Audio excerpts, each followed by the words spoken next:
You're watching the Battered Fans Network. Chris, the Herons are back. Welcome everybody to episode number 243 of the Battered Herons podcast. I am your host, Daniel Granada, and alongside me, as always, Mr. KBD. How are you doing, sir? I haven't kept up, but 243 sounds like a lot.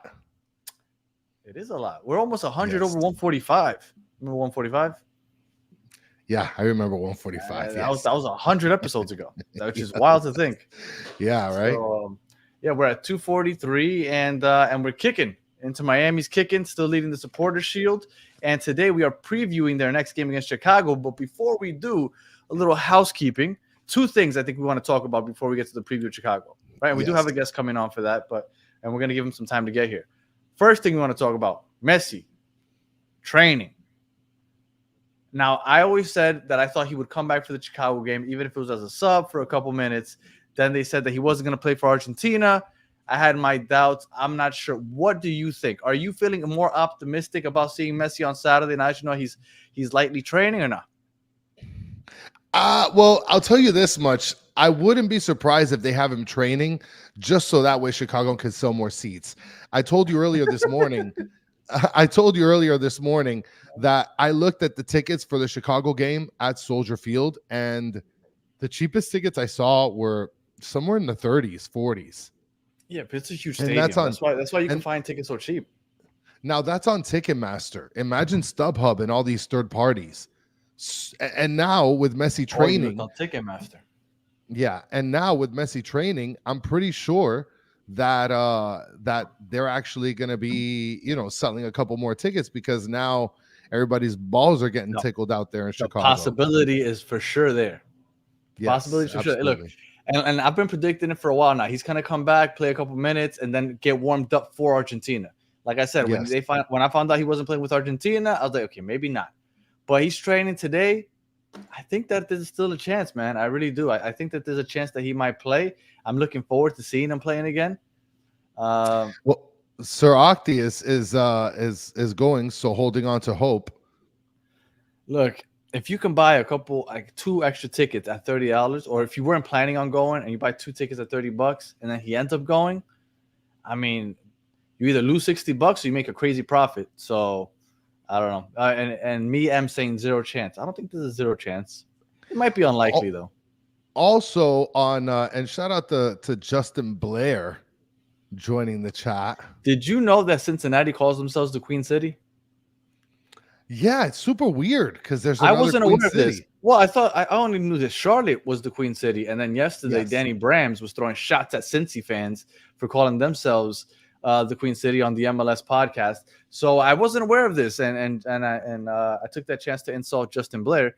I don't know if Justin Blair caught it, but so I was not aware of that. Just random tidbit. Apparently, there's 2 Queen Cities here in the United States. Yeah. Well, I mean, like I said, if you can get your hands on some tickets, that'd be great. Just don't buy the hot dogs there. All right. Do yourself that favor. And the good thing is that you get to see Jason Derulo.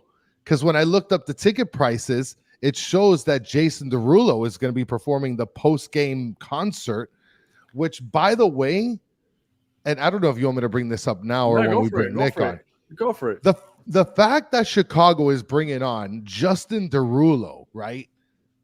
He's from Miramar, Florida, literally minutes away from Drive Pink or Chase Stadium. So how is we're shutting down the post game and the actual game? I don't get it. How out of all the artists, you have so many people that come from Chicago. You're going to bring a guy from Miramar, Florida? What are we doing, Chicago Fire? Somebody needs to get fired for sure. All right, but either the hot dog stand or that guy. Who would perform for Chicago?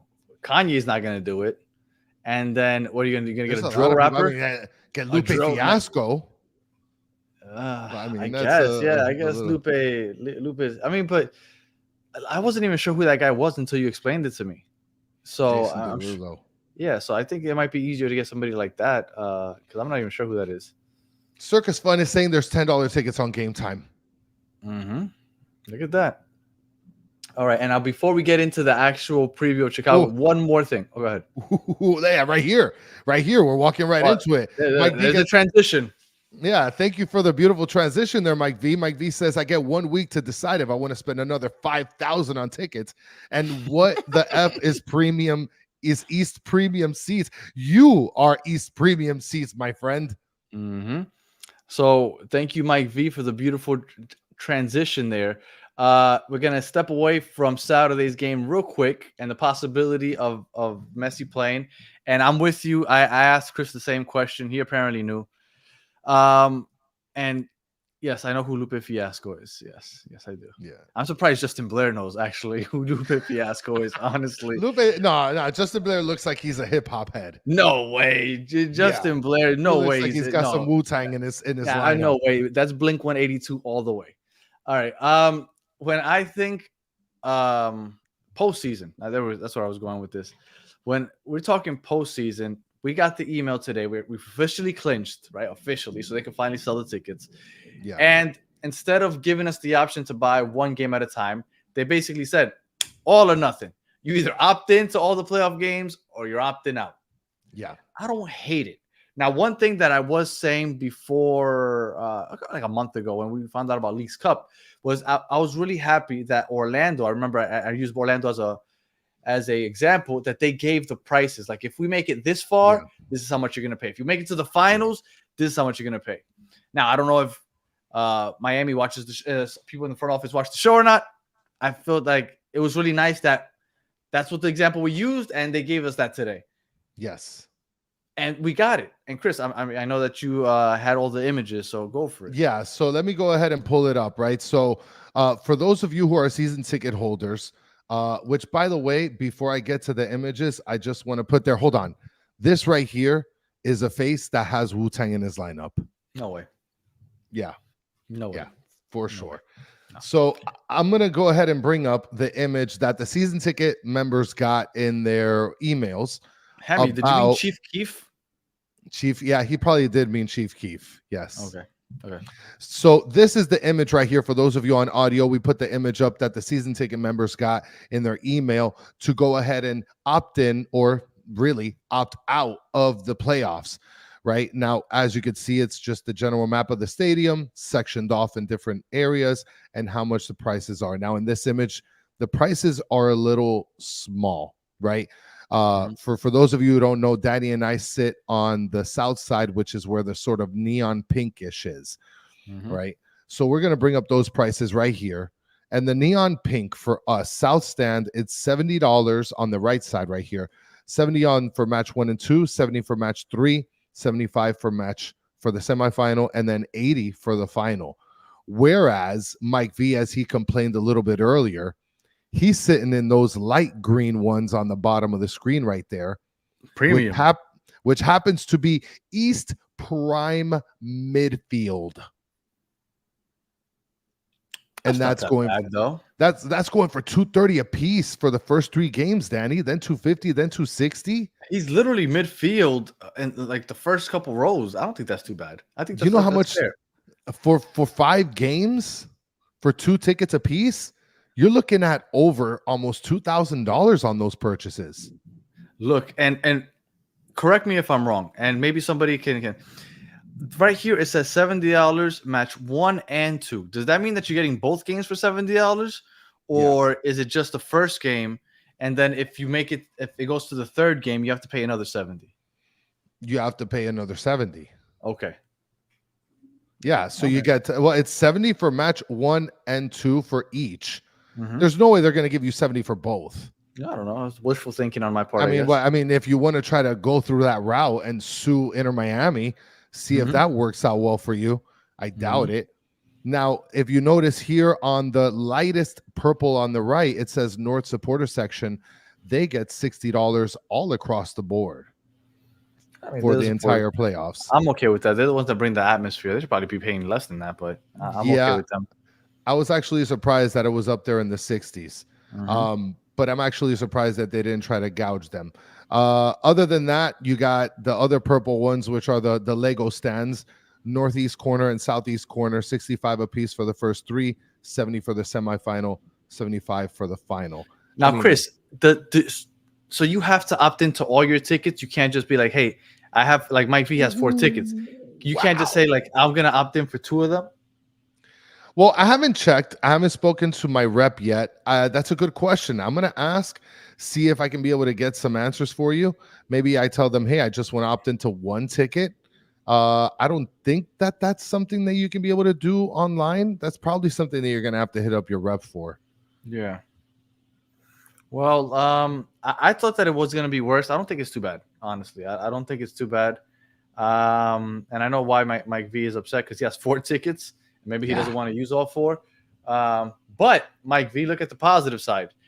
If Messi's playing in those games, you could probably sell 2 of those tickets and pay off probably the rest of the playoffs. Oh, absolutely. So I mean, there's a plus and a minus here. Yeah, Mike B saying he's going to have to sell his Dodge Viper. He's broke. Yeah. Good luck with that, buddy. Look, all in all, I didn't think that it was too bad. I really didn't think it was too bad. And if Messi's playing playoff games, like somebody just said, the resale market will be strong. I mean, I want to go to the games. I mean, it's the playoffs. I don't think many season ticket holders are going to be selling their tickets. I think most season ticket holders are going to want to be there for the playoff push or playoff run. Yeah. But definitely, I mean, like you said, the resale market will be strong. So if for whatever reason you're being forced to buy 4 tickets and you only want to buy 2, I mean, you could probably make some money back with the other 2. I only have 2 tickets. So, and then shout out to Solana. I saw that Solana said he is on a flight right now. Congratulations. He's celebrating a wedding anniversary. So shout out to you. He's celebrating his wedding anniversary, going to who knows where, somewhere really nice that he has to fly to. I'm hopefully celebrating my wedding anniversary literally at Chase Stadium. So we'll see how that goes because it lands on my anniversary. Yeah. All right. Any more housekeeping, Chris, before we bring on Nick to talk a little Chicago Fire? I think that's about it. We covered the new season ticket deal with the playoffs. We covered Messi finally playing on some grass this past day. Today. I think we're good. Yeah. I think we're good. Get chances, percentage. Gimme. He plays on Saturday. Oh my goodness. That's I gotta give it like a 10% chance. I gotta give it a 10%. This is to fill seats, right? Like this is a ploy. Give me a percent number in the chat. I'd love to see a number. I'm gonna say I want to say 50, but I'm gonna go 40. I would say 40%. Fuck it, I'm going 50. I think 50% chance that he gets a couple minutes. Wow. Yeah, man. That's strong. Code is saying 0. No, look, a lot of people saying 0. I'm saying 50, man. I think that there's a good chance that he runs out there for the final 20 minutes and gets some run. I think he wants to. I say 25. I saw somebody said negative 100. Yeah, I mean you're definitely in the minority, I think here. You know what? He's not flying to Chicago. I mean, that's a possibility also. Look, I lost all hope when I found out he wasn't going to play for Argentina, but when I saw him out there today, my hope grew up a little bit. Yeah. So, and then and before we bring on Nick, one last thing, batteredfans.com. If you haven't already, you can get a Battered Miami shirt. You can get the new Yannick Bright shirt. So batteredfans.com for all your Inter Miami shopping needs. All right. Without further ado, let's bring on the man of the hour, Nick from Glass Hour Soccer. What's going on, Nick? Guys, great to see you again. How's everything going? Everything is going great here. There's no Chicago hot dogs, so I'm doing great. I actually got a lot of comments from some of my regular listeners about how just the level of disrespect for Chicago's food, especially coming from a city void of its own culinary dishes like Miami. So you definitely got things going up here. Yeah, we got we got a lot going on though. We got a lot going on, Danny. We got but it's all Latin food.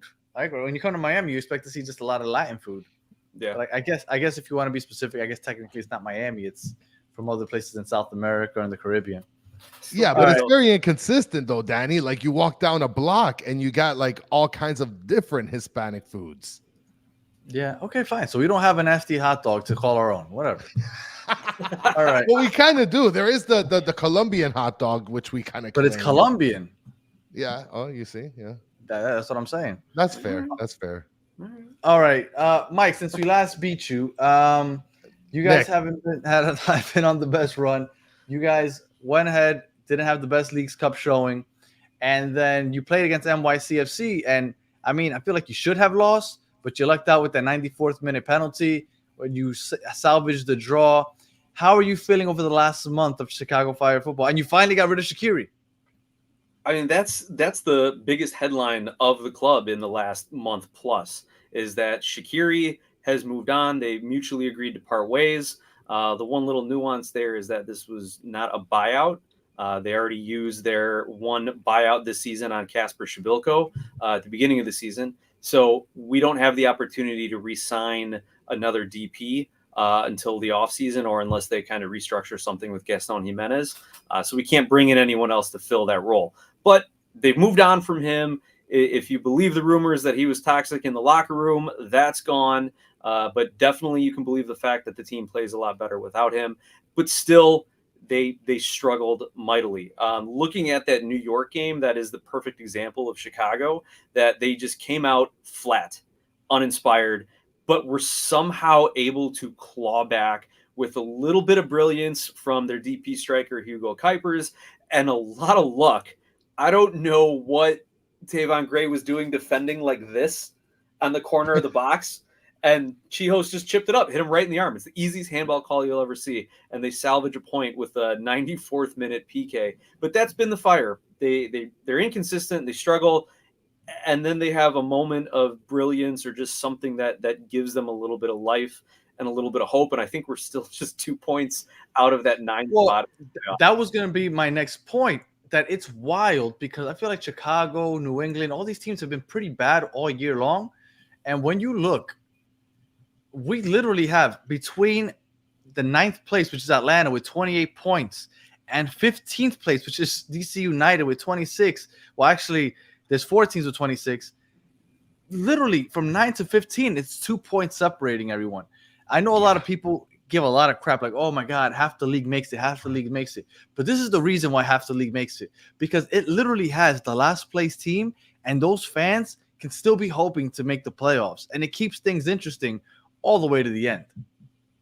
Without a doubt. And I love that about Major League Soccer. I love that you don't have to go through like these massive Major League Baseball style rebuilds where you tank, you sell off all your assets, you suck for 3-4 years, and then maybe you go on a run and get a wild card spot or win your division, maybe. I like that you can flip it quickly. They've got the new roster rules that are out. Chicago's gone with the U22 initiative option, focusing on some young talent and some extra general allocation money, which I think is the right call. For me, that's the build mode. That's not the win now, sign your 3DP roster selection.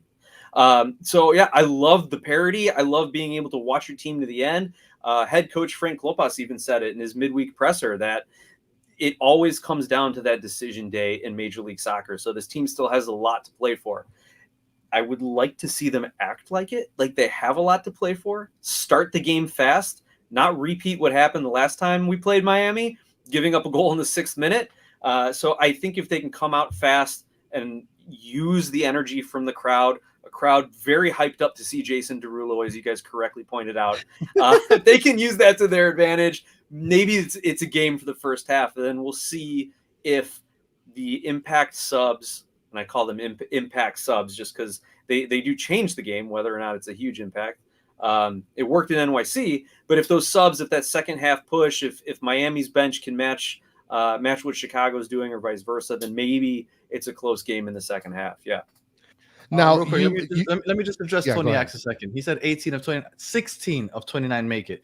Technically, there's a play-in game, but when it comes to the bracket and the actual playoffs and the knockout, it's 16 of the 29 teams make it.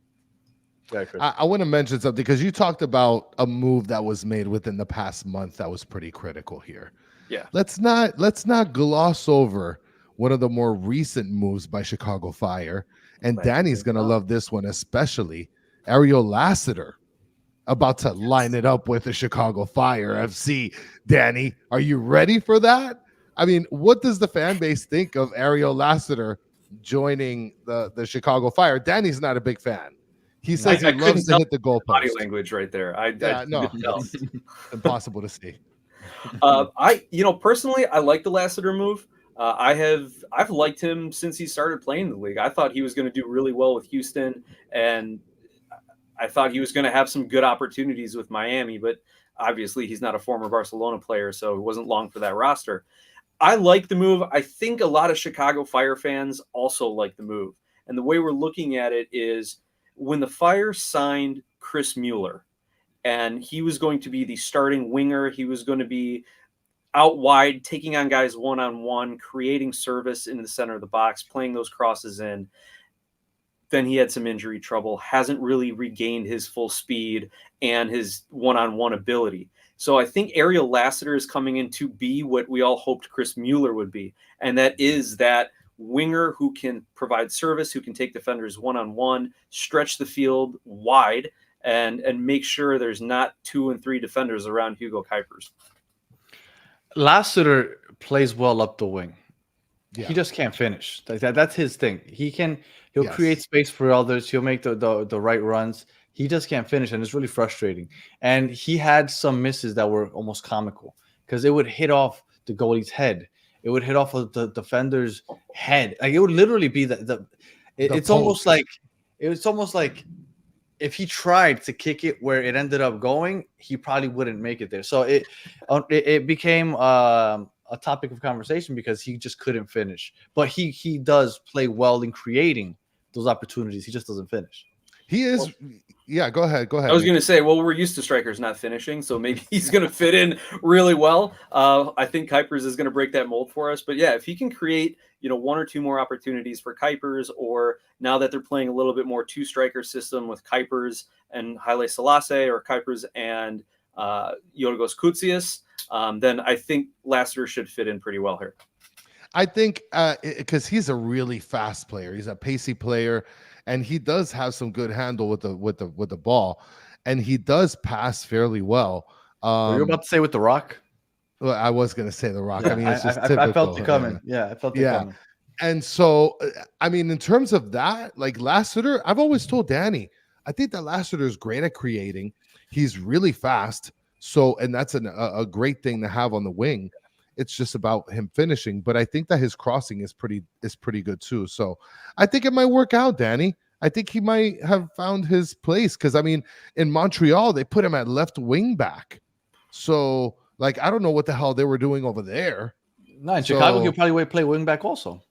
I don't know if he'd play wing back as more of an attacking mid. We've got Andrew Gutman who's back from injury. He should be playing that left wing back position. If Klopas wants to shift from a 3 center back system or a 5-man back line and go back to a more traditional 4-4-2, then I fully expect Lassiter to be out on the wing. Yeah, because he's not taking Kellen Acosta's spot. I mean, Acosta hasn't been in the best run of form lately, but really? You're right. He's not there to play defense like Acosta's been. Acosta got torched for that first goal that NYC scored. He was literally spinning in a circle before that shot got off. So hasn't been great the last few games, though. They're in different positions. I don't expect that to be a competition. Yeah. And finally, for $75,000 this year, why not? Why not sign Lassiter? And if they keep him for next year, that's another $75,000 in GAM. So the business sense is there as well. I didn't even think of that, Danny. Talking numbers now. I like it. I mean, I try to avoid math as much as I can, but I figured it was relevant today. What? That's Danny's wheelhouse. Are you kidding me? Right. I'm surprised he hasn't mentioned he got a boner under that table. Let me tell you something. When it comes, there's some podcasts that some people find maybe not the most entertaining, but if they're breaking down numbers and stats, I'll listen to that in the car happily. Bore me.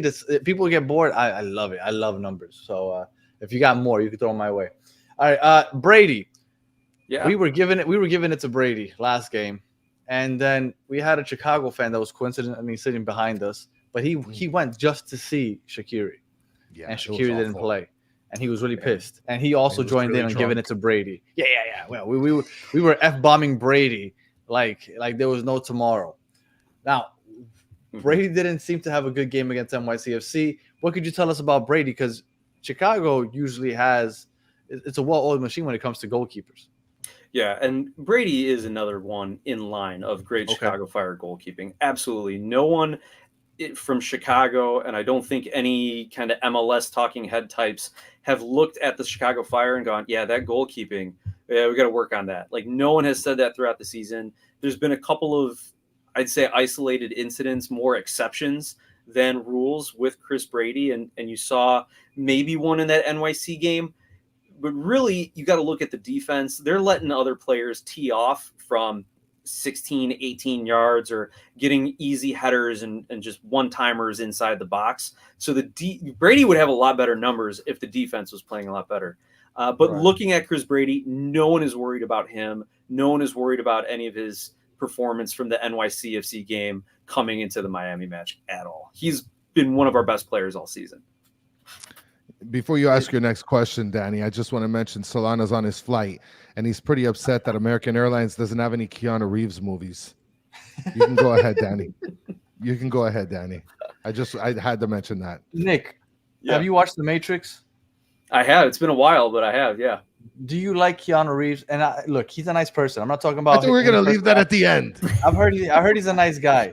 Okay. Do I've heard the same. you like if you see Keanu? No, you're Reeves, asking like, wrong. You're asking No, wrong. no, I asked Keanu what I Reeves, wanna ask. yes or no? Keanu Reeves, yes or no? He's a lawyer, okay? You can't do that. Keanu Reeves, yes or no? Well, I can give you the lawyer answer and say it depends. But no, for Keanu thank you. Reeves, I like him. I like him as an actor. I hear good things about him as a person. But that's it. Like I'm not going to go, blow him up to be some amazing Oscar-worthy person. Oh, what's that? Well, look, Nick likes Chicago hot dogs. We're not taking what he says seriously right now. Okay. Oh, No. no, we're not Wow, doing it's that. all coming Danny. back to the hot dogs. All right. We could go to the pizza also. That's another horrible thing that Chicago No, does. that's great. All That's right, great. That's Nick. great. No, it's not. It's lasagna. Nick, It's really good. what is the biggest threat to Miami this Saturday, player-wise? Biggest threat to Miami, it's got to be Kuipers. Kuipers? He hit his 10th goal of the season against NYC. You saw what he did on that goal. Receives the ball, one-touch cutback, curls it with the left foot to the far post. Kuipers can score left foot, right foot header. Run a play off of a set piece. Like he is always the offensive threat. I think the other kind of X factor would be if the attacking subs can come in and affect the game in any kind of way.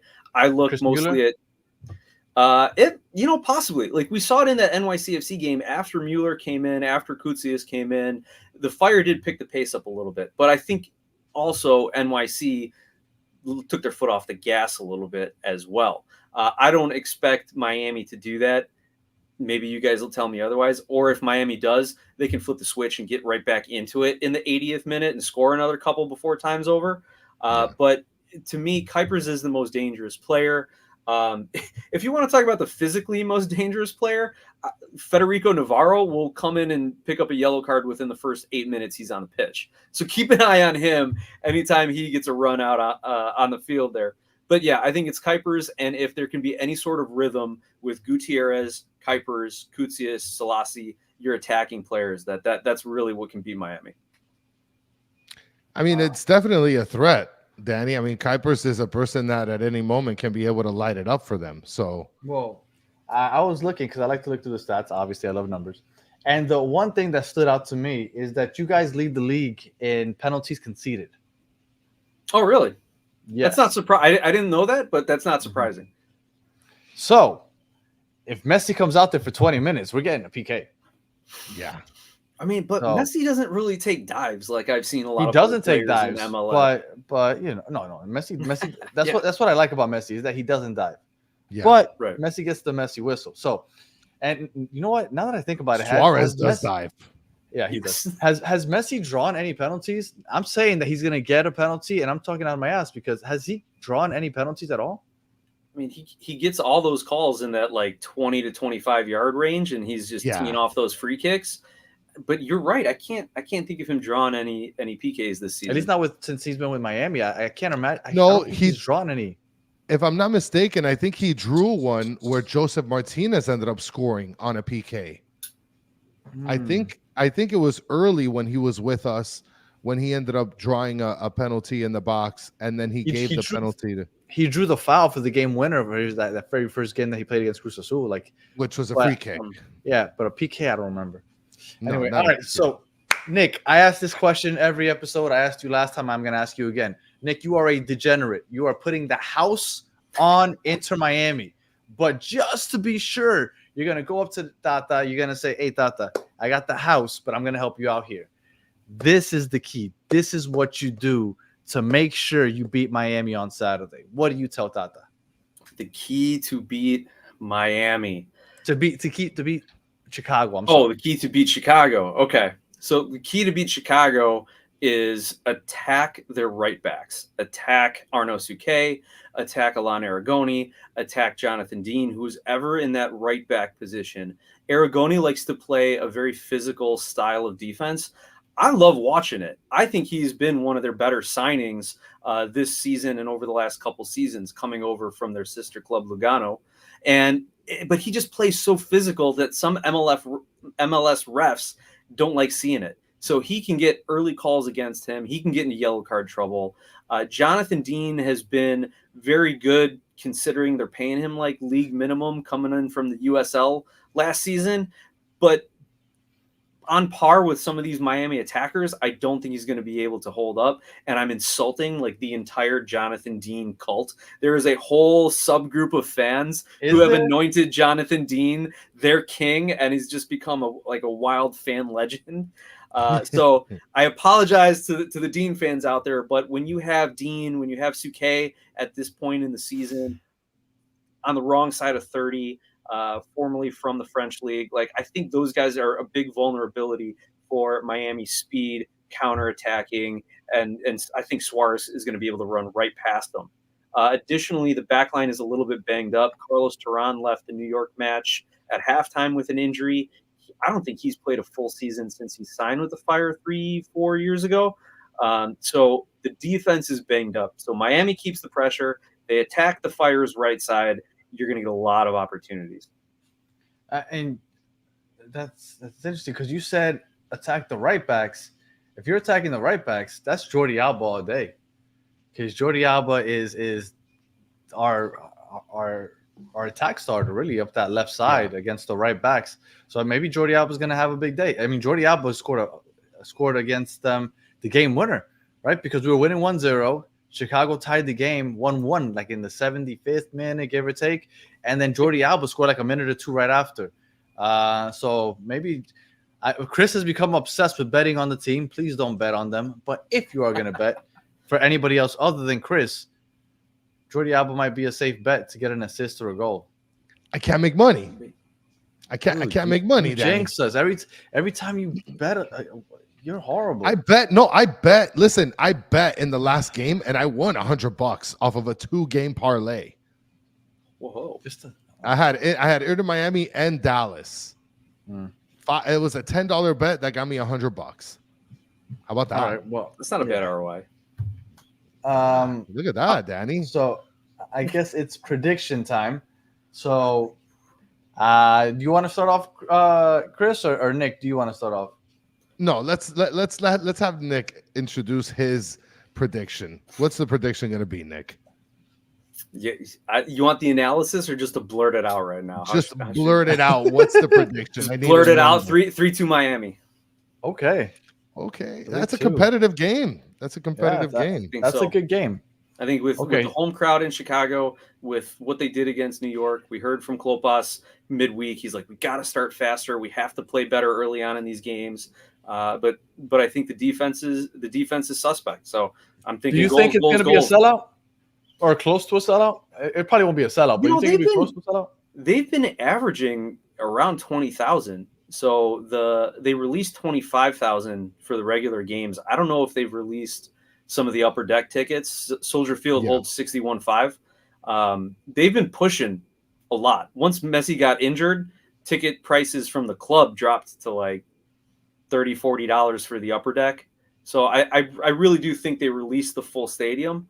And I love the conversation you guys had while I was waiting backstage about will Messi play or won't he play.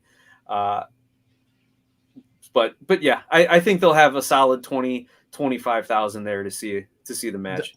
have you heard anything about Chicago doing what they did last year, where like they just gave like a bunch of like here get 5 games free or whatever because Messi didn't play last year? Yeah, it wasn't that generous of an offer, but what they ended up doing, and yeah, they repeated it this year, is if you were a season ticket holder, you were able to get to purchase extra tickets later on in the season for free. You were able to get Yeah. an extra game ticket. Sorry, I'm like stumbling over my words here trying to remember what it was. But yeah, and they're doing the same thing. If you're a season ticket member, you can get extra tickets for a game later in the season. If you bought a single game ticket for the Miami match prior to a certain date, you were going to get credit for another ticket. If you bought it after a certain date, then you could get either another game ticket or something. They're offering some credits or credits to season tickets. It's Oh, yeah. all They about went trying to all get more in, season which was tickets. really nice. I thought it was really nice Yeah. what they did last year. Very nice. Because I mean, it's not going to hurt anybody to get more people out to the stadium because you build more fans that way. So I thought it was a great idea, and I don't know if that built more fans. I think if you guys would have had a more competitive team this year, it might have helped. But For sure. I thought that was awesome. That's been the consistent message from the front office is get more fans, get more season tickets, turn single game fans into multi-game fans. Look, I don't know if you guys have heard the Miami Marlins. See, we got the Miami. Everybody's look at that, dude. The Miami Marlins. All right, so the Miami Marlins. I don't know how legit it is, but we had a robbery. It's robbery. We had a reporter report about a week or two ago that next season the Marlins are going to be very unique and maybe even revolutionary with the way that they're selling their season tickets. It's going to be like almost like an LA Fitness pass where like you have a membership, you get to bring a guest. And my understanding from what they said, I don't know, they said you're going to be able to bring as many guests as you want. Now, it sounds kind of crazy, but if you really think about it, is it a bad idea? Like, what's the worst that can happen? You fill up half the stadium, you sell more concessions. Like, people aren't going anyway. Yeah. So let somebody bring 4, 5, or 6 friends for free. They're going to buy things at the concession stands. The stadium's going to look fuller. It's still not going to sell out. I thought it's genius. I thought that it was a great idea. And like I said, they're going to make up a lot of lost money that they might lose off of maybe a couple tickets, which they're not selling much with concessions. I think it's a great idea. And I think more teams that are suffering with attendance should look into it. Dude, that's fantastic. I'm very interested to see how that plays out, especially as a Chicago White Sox fan, seeing if they copy that up here. But I think from MLS, it's a little different just because our stadiums are maxing out at around 20,000, right? We're not seeing anything massive like these major league ballparks or like NFL stadiums, unless you've got a situation like the Fire or Kansas City can move into a nearby football stadium or however it is. But that's a really cool thing. And yeah, the money's in the concessions. The money's in the jersey sales. Absolutely. Look, if you watch a Marlins game, I'm sorry, Chris, I think if it's like 30,000 people, give or take, there's consistently like 2,000 people there. If those 2,000 people bring an extra person or two, you're only at like 6,000. Like it makes sense. You're not selling the ticket anyway. Let more people come, buy the concessions, buy beer, fall in love with the team, fall in love with the game. There's 81 home games. I thought it was genius. I don't know who came up with it, and I don't know how accurate it is. I mean, the reporters are respected reporters, so I'm assuming there has to be some truth to it. But I'm sure that there'll be some details that we're missing out on right now. But that's supposedly coming for next season.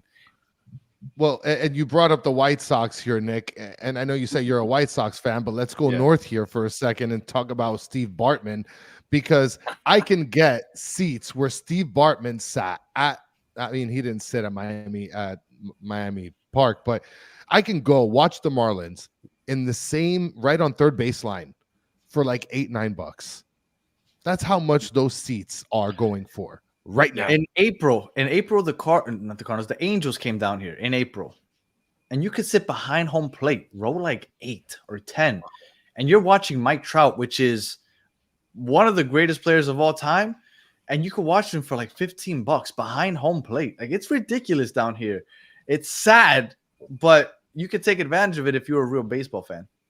Oh, or for sure. you I can think that's what the White Sox fans have been trying to do too over the last couple of years. But the team does try to get ahead of it a little bit. You do see a little bit of bump in price. But yeah, I'm with you guys on it. Why not take advantage? buy $4 tickets and then go sit back there because nobody's going to check your ticket anyway. But I That's true. think that what Chicago Fire is doing is fantastic, because Yeah. I do feel like Chicago does have a market that's rich enough that they can be able to get a lot of dedicated fans to watch this team. Oh, without a doubt. And that was a big part of Joe Mansueto taking over as the owner a few years back, is keeping the club in the city, moving it back from the suburban stadium to Soldier Field on the lakefront, and really tapping into everything that the city has to offer and Yeah. a Chicago City fan base. And it's slowly starting to pay off. Absolutely. Yeah. Aria is asking, is Messi playing next match? We talked about it to start the show. I said I think it's about 50%. Chris said like 10%. Most people in the chat said 0%.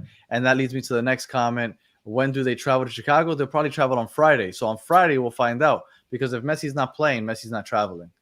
And if he travels, I'd put money that he's going to play. So on Friday, we'll probably have a good idea if he's going to play or not. And with that, I guess I'll get into my prediction. Whether Messi plays or doesn't play, I do think that Inter Miami wins. If he does play, I think he'll be a late sub. But I do think that Miami wins, and I think they win comfortably. I'm going to say 3-1. I think Miami's in good form. It's relatively healthy now outside of Messi. I think 3-1 would be the final score. And Chris, your prediction. I was going to say 3-1.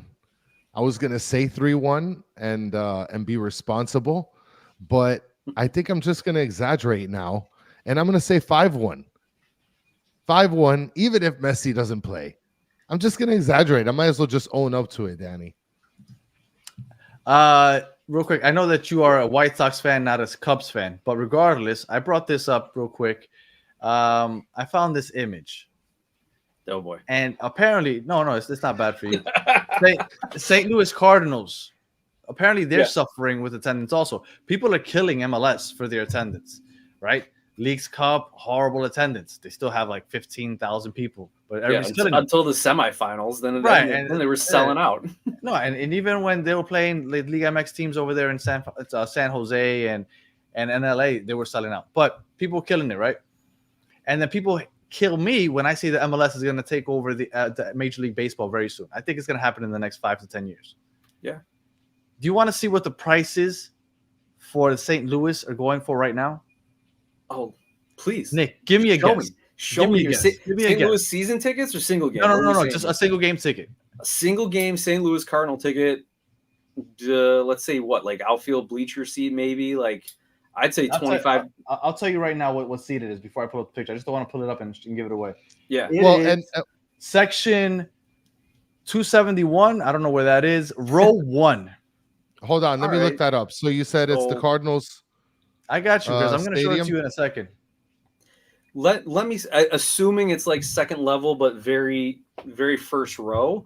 I'd say for a bad Cardinals team, $45-$55 maybe, because I know their fans down there will eat up tickets. You know what? What section did you say it was, Danny? 271. Now this 271 is outfield, left outfield. Okay. Left. Now, when I saw this, I was like, this has to be photoshopped, because it's. Here we go. Specs. What? Wow, I went the wrong direction on my analysis. Holy cow. So, apparently, the Cardinals Padres games, you basically pay for parking and you can get into the stadium. Is what I'm seeing there. I don't know if it was a glitch. Maybe it's photoshopped, but this has been going around, and look, I think it can't be real, because St. Louis has a really big fan base as far as the Cardinals go. Yeah. But I thought that it was funny, so I figured I'd bring it up. I thought that you might be a Cubs fan. That's why I wanted to bring it up. I thought that might give you a chance to bash on them. But well, I White think I have Sox some good friends down in St. Louis. I'll have to reach out to them and just politely ask. Tell them that they can go to a game for free, basically. Yeah. And if anybody else has any questions for Nick before we sign off, make sure you ask him now, because we're wrapping it up now. Oh, and here's one already. How big is the Hispanic or European market in Chicago? Now, real quick, Nick, when I think major markets, I think Miami, New York, LA, and Chicago. For me, for some reason, those are the four that always pop up.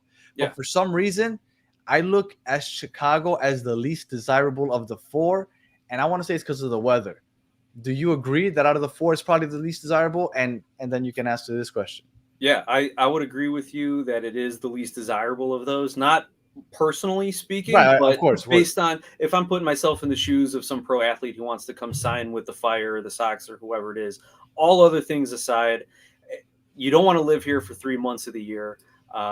Training is always a little bit more difficult when it's like that. So, yeah, I agree with you 100%. Every team in Chicago has trouble attracting free agent talent. No doubt about it. Yeah. And then how big is the Hispanic or European market in Chicago? Both are very big. So the Hispanic market, absolutely. I've had conversations on my podcast with people that if the Fire just want to sell tickets when they're terrible, just sign a Mexican player. And they'll get people to come and buy a few jerseys. There you go. The friendlies against Liga MX clubs or Leagues Cup, they played Toluca this year. And even though it was out, was big. yeah, and even though it was out in the suburbs and it was a stormy, rainy night, they had a extra long halftime delay due to storms. There were still like 18,000 people there, and everyone blended in wearing red, so you really couldn't tell. But it was a big crowd. Their first designated player, Cuauhtemoc Blanco, so the star of Mexico from that generation. So absolutely, there is a big Hispanic market in Chicago. There's also a big European market. Chicago has the second largest number of Polish speakers for any city in the world that's not Warsaw. So there's a huge European influence. You've seen the front office do a lot of scouting in Eastern Europe lately. I mean, you look at their last really top scorer, Nemanja Nikolic, Hungarian, Robert Beric. I forget exactly where he came. I think Slovenia even. So they've done a lot of scouting in Eastern Europe. But yeah, I think Eastern Europe might be the best place to get players from. Chicago, they're used to the weather. Yeah. And I'm assuming that like I've heard a lot of Polish and places like populations like that live in Chicago. So and look, There's a lot of Macedonians out there too. Yeah, yeah. Big Schweinsteiger, big Greek population, obviously. Yeah. Isn't that where my big fat Greek wedding is? This films isn't it in Chicago? Yeah, it does take place around Chicago. Absolutely. Yeah. I mean, Greek Town, it's in decline, but still a popular spot to go to. But yeah, and speaking of your fan questions, I saw a lot of people pointing out my Greece jersey here. Yeah. I was wearing it at my kid's practice. I barely had time to run home from his practice and change before I jumped on. But yeah, I was in Greece this summer for a couple weeks, and I'm glad somebody asked because I'm sitting in the Athens International Airport. In walks the Ike Athens team, the black and yellow team, AEK. And I'm looking, and I'm like, I'll have to tell the Miami guys. I just saw Rodolfo Pizarro walk by. Ooh, nice. So I was trying to bring it all together here with the Greece jersey today. Yeah. And let me tell you something, Chris. You talked about how I got excited with numbers. You just excited the hell out of Chris talking about Pizarro. Yeah, Pizarro was our first 10. Danny, are you kidding me? Yeah. I definitely had to look up to make sure, look up on Google to make sure it was him and that he's still actually playing football. But yeah, I think I'm like 99% sure that was Pizarro walking by with the Ike team. Yeah. And somebody just Dennis brought up a great point. I don't know if he's ever mentioned coming to the MLS, but Lewandowski is somebody that I can see ending up in Chicago. Mm-hmm. Yeah, a lot of fans keep trying to will that into existence. But oh, really? Yeah, there have been a lot of people who have said, we need to get him, go just break the bank, sign Lewandowski. I'm like, Chicago's going to overpay. We already talked about it's not a desirable city, and they're not a successful franchise. You're already going to overpay for designated players. I think $12 million for Kuipers was probably a little high, but you had to do it to get him out of Belgium and to come and be your centerpiece. So Lewandowski, I don't know what kind of money he would need or what kind of transfer fee that he would ask for or his club would ask for to get him to come over, but I just don't see it happening. I have one last question, then I don't know if Chris has any more.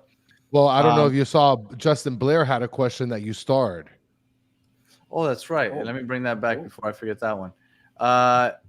Justin Blair said, Nick, I eat Chicago dogs with only onions, tomatoes, and peppers. Is this acceptable? As long as you don't put ketchup on it, you're good. Wow. So ketchup is the enemy. Ketchup He mentioned that last episode, Danny. That's it. That's wild. I mean, some think people will that's so say if it's a plain dog, throw some ketchup on it. But if you're going to have a Chicago-style hot dog, no ketchup. None.